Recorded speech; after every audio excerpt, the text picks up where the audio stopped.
सीतापुर में जीवनदायिनी का चक्का जाम हुए 24 घंटा हो चुका है। आपको दिखा दें, रात का माहौल है और इस तरीके से ये सारी गाड़ियां एम्बुलेंस की खड़ी हैं और इन लोगों का ऐलान है कि जब तक इनकी मांगें पूरी नहीं होती हैं तब तक ये लोग ऐसे ही चक्का जाम करते रहेंगे। हालांकि प्रशासन ने इनसे वार्ता करने की कोशिश की, लेकिन अब तक की जो वार्ता अधिकारियों की है वो इनकी समस्याओं को दूर करने की नहीं है। अभी तक इन्हें एक समान, जैसा पदाधिकारी कह रहे हैं, इन्हें डराया और धमकाया जा रहा है। इनसे कहा जा रहा है कि ये अपने हड़ताल वापस ले लें, नहीं तो वो कार्रवाई करेंगे, ऐसा इनके द्वारा कहा जा रहा है। और इसी को लेकर चूंकि इस बार इन लोगों ने आर पार की लड़ाई लड़ने का ऐलान कर दिया है। रात के 12 बजे हैं और आपको बता दें कि जैसा कि रात से 12 बजे से ही इन लोगों ने चक्का जाम का ऐलान किया था। इस तरीके से 24 घंटा बीत चुका है, कहीं से भी इनका मनोबल डाउन होता नज़र नहीं आ रहा है। आज हालांकि इन्होंने 7 एम्बुलेंस ज़िले में दे रखी थी, उसके बावजूद इमरजेंसी के लिए, इसके बावजूद बहुत सारे मरीजों को बहुत सारी दिक्कतें हुई।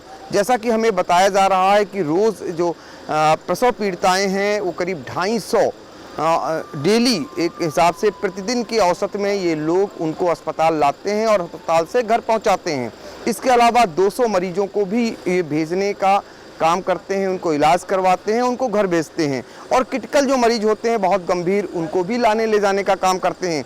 लेकिन 97 एम्बुलेंस, ये देख सकते हैं सीतापुर में इस तरीके से ये चक्का जाम है। आरएमपी इंटर कॉलेज का ये मैदान है और यहाँ पर इन सारे लोगों ने चक्का जाम कर रखा हुआ है।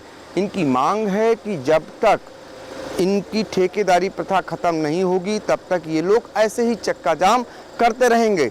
इनका कहना है जब ये सरकार के लिए काम करते हैं तो सरकार फिर ठेकेदारी प्रथा में इनसे क्यों काम कराती है, इनको क्यों नहीं अस्थायी तौर पर रखती है।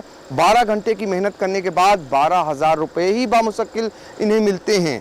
इन चालकों का यह भी कहना है, एम्बुलेंस चालकों का, कि इनको जीवी की जो कंपनी है उससे मुक्त करके और इन्हें एनआरएचएम में से ही जोड़ा जाए, यानी कि उससे डायरेक्ट जोड़ दिया जाए। उनकी सेवाएं इतने साल की हो चुकी हैं और ये लोग जब सेवाएं दे रहे हैं तो इन्हें उचित मेहनताना दिया जाए। साथ ही कोरोना काल में इनको देखा सबने कि कैसे ये लोग फ्रंट पे रह के कोरोना योद्धा के रूप में लड़े और बाकायदा बहुत सारे लोगों की ज़िंदगियों को बचाया। जब डॉक्टरों ने छूने से मना कर दिया तब यही चालक थे इमरजेंसी उस एम्बुलेंस के, जो मरीजों को लाते भी थे और ले जाते भी थे।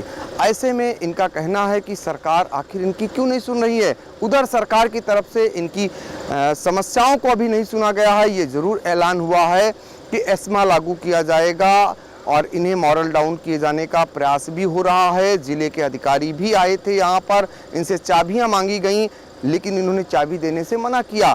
ऐसे में लग नहीं रहा कहीं से कि ये लोग हड़ताल ख़त्म कर देंगे। अगर हड़ताल ख़त्म नहीं होती है तो जाहिर तौर पर आने वाले समय में मरीजों को काफ़ी दिक्कतों का सामना उठाना पड़ेगा और उसके लिए ये दुख भी प्रकट कर रहे हैं। और 7 एम्बुलेंस इमरजेंसी में इन्होंने ज़िले में दे रखी हुई हैं, जिनसे मरीजों को लाने ले जाने का काम भी हो रहा है। लेकिन 97 एम्बुलेंसों का चक्का जाम है। हमारे साथ आपके जीवनदायिनी के जिला अध्यक्ष अखिलेश कुमार सिंह मौजूद हैं, उनके साथ में तमाम लोग मौजूद हैं।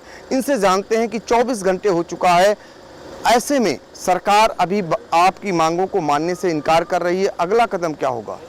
जी, मैं आपके चैनल के माध्यम से बताना चाहता हूं कि हमारी जो मांगे हैं वो हमारी मांगे पूरी नहीं की जा रही हैं। आज हमको 24 घंटा व्यतीत हो चुका है, लेकिन अभी तक शासन प्रशासन से कोई भी हमको आश्वासन नहीं मिला है कि हमारी मांगों को ध्यान में रख के मानी जाएंगी या कुछ ऐसा हमको कुछ नहीं बताया गया है। ना ही कंपनी ना ही सरकार के द्वारा हमें कोई मैसेज दिया गया है। और अगर जो सरकार के द्वारा हमारी ये मांगे नहीं मानी जाती हैं तो जैसे मैं 24 घंटे पहले खड़ा रहा हूँ वैसे अनिश्चितकालीन तक मैं ऐसे ही खड़ा रहूँगा। तो आज आपकी कोई वार्ता हुई प्रदेश स्तर पर या जिला स्तर पर, कोई आपसे समस्या जानने आया? जी नहीं, अभी कोई भी जिला स्तर से कोई नहीं आया है, ना ही प्रदेश अध्यक्ष से हमें कोई सूचना आई है कि आप लोग ऐसा ना करिए या कुछ ऐसा मैसेज नहीं आया हमारे पास। यहाँ से एसडीएम साहब आए थे, उनके द्वारा हम लोगों से चाबियाँ मांगी गई थी, तो हम लोगों का यही कहना है कि चाबियाँ हम नहीं दे पाएंगे क्योंकि गाड़ियाँ अभी हमारी जिम्मेदारी पे हैं, हम लोग इस पे ड्यूटी करते हैं। और चाबियां इस तरीके से हम नहीं देंगे। ये चाबियां लेनी है तो पूरी तरीके से कार्य बहिष् करके हमको नौकरी से निकाल दीजिए। वैसे भी हम लोग नौकरी से निकाले जा चुके हैं, 1000 ALS कर्मचारी हमारे कंपनी के द्वारा निकाले जा चुके हैं और हमारी कोई सुनने वाला नहीं है, ना ही सरकार ना ही कंपनी हमारी कोई सुन नहीं है।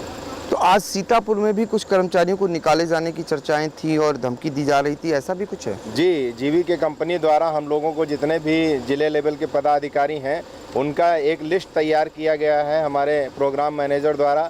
वो ऊपर भेजा जा रहा है कि ये लोग यूनियन में सक्रिय हैं और इनके द्वारा ही गाड़ियों को रोका गया है। ऐसा नहीं है, क्योंकि हमारा जो यूनियन है वो प्रदेश स्तर पे है और प्रदेश अध्यक्ष जी के आह्वान पर ही हम लोगों ने गाड़ियों को स्थगित किया है। हम आम जनमानस की सेवा करते आए हैं और करते रहेंगे और इसके लिए हम लोगों ने 3 गाड़ियां डिस्ट्रिक्ट पे और एक गाड़ी जो है 4 गाड़ियां तहसील लेवल पे किसी भी अप्रिय घटना के लिए या एक्सीडेंट के लिए जो भी कुछ होता है उसके लिए हमने गाड़ियां रखी हुई हैं। आम जनमानस से मैं यही कहना चाहता हूं कि आपके साथ हमने आपका साथ दिया है। आप जब कोरोना काल चल रहा था उसमें हमने निस्वार्थ भाव से आपकी सेवा की है, तो आपको भी हम लोगों के बारे में सोचना चाहिए कि हम कहीं से गलत नहीं कर रहे हैं, हम आपकी मदद कर रहे हैं और भविष्य में करते रहेंगे।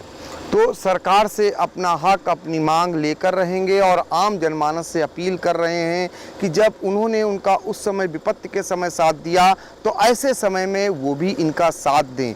ये हाल आपको दिखा रहा हूँ। रात 12 बजे आई इंडिया की टीम पहुंची है RMP इंटर कॉलेज के मैदान पर और ये एम्बुलेंस का नज़ारा आप देखिए कि किस तरीके से ये गाड़ियाँ जो है टिमटिमाती हुई, जो ये नीली बत्ती लगा करके विपत्ति समय में जाती थी, आज इनकी विपत्ति की स्थिति है और ये अपने लिए लाइटों को जलाकर रखा है। आज इनके सामने परेशानी है, इनके इलाज का समय है और सरकार से ये उम्मीद लगाए बैठे हैं कि सरकार इनके जो भी बीमारियां हैं इनकी दूर करेगी, लेकिन अभी तक फिलहाल प्रयास होता नहीं दिख रहा है। सरकार की तरफ से बार बार ये कहा जा रहा है कि एस्मा लगा दिया गया है और ऐसे में इन्हें अपनी हड़ताल को वापस लेना पड़ेगा। फिलहाल ये अनिश्चितकालीन चक्का जाम में है, आपको बता दें, और इनका ऐलान है कि जब तक इनकी मांगे नहीं मानी जाएंगी, मांगे पूरी नहीं होंगी, तब तक ये लोग अब चक्का जाम से हटेंगे नहीं। ऐसे में सबसे बड़ी समस्या उन बीमार जनों की है, गर्भवती महिलाओं की है और गंभीर मरीजों के सामने खड़ी हो गई है, जो इन्हीं एम्बुलेंसों से ज़िंदगी की जंग जीत कर वापस आते थे। अब उनके लिए ये सेवाएं शायद ही मिल पाएँ अभी फ़िलहाल। अब आगे क्या होता है ये तो फ़िलहाल समय बताएगा। सीतापुर से आई इंडिया के लिए पंकज सिंह गौर।